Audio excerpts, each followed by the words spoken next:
But then disappointing results. How do you reflect on that performance? Yeah, we were nowhere near our level today. I think that it was a big disappointment for us, the result, and even more, and equally to that, the performance.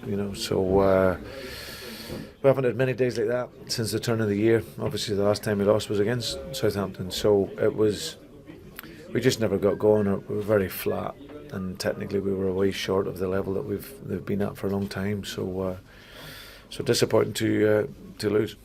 You've had to reshuffle the back four a lot in recent weeks because of various injuries. Do you think that has had any impact in the last couple of games?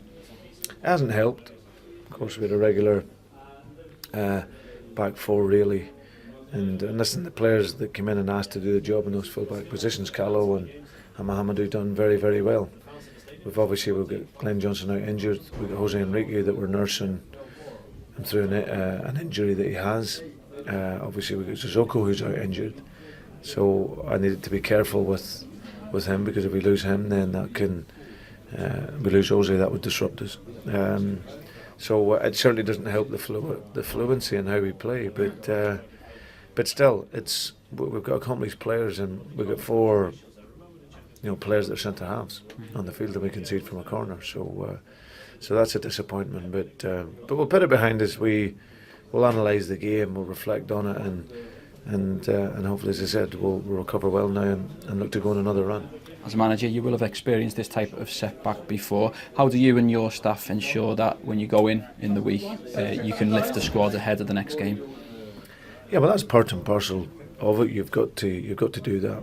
We've got a big game now in the cup in the weekend.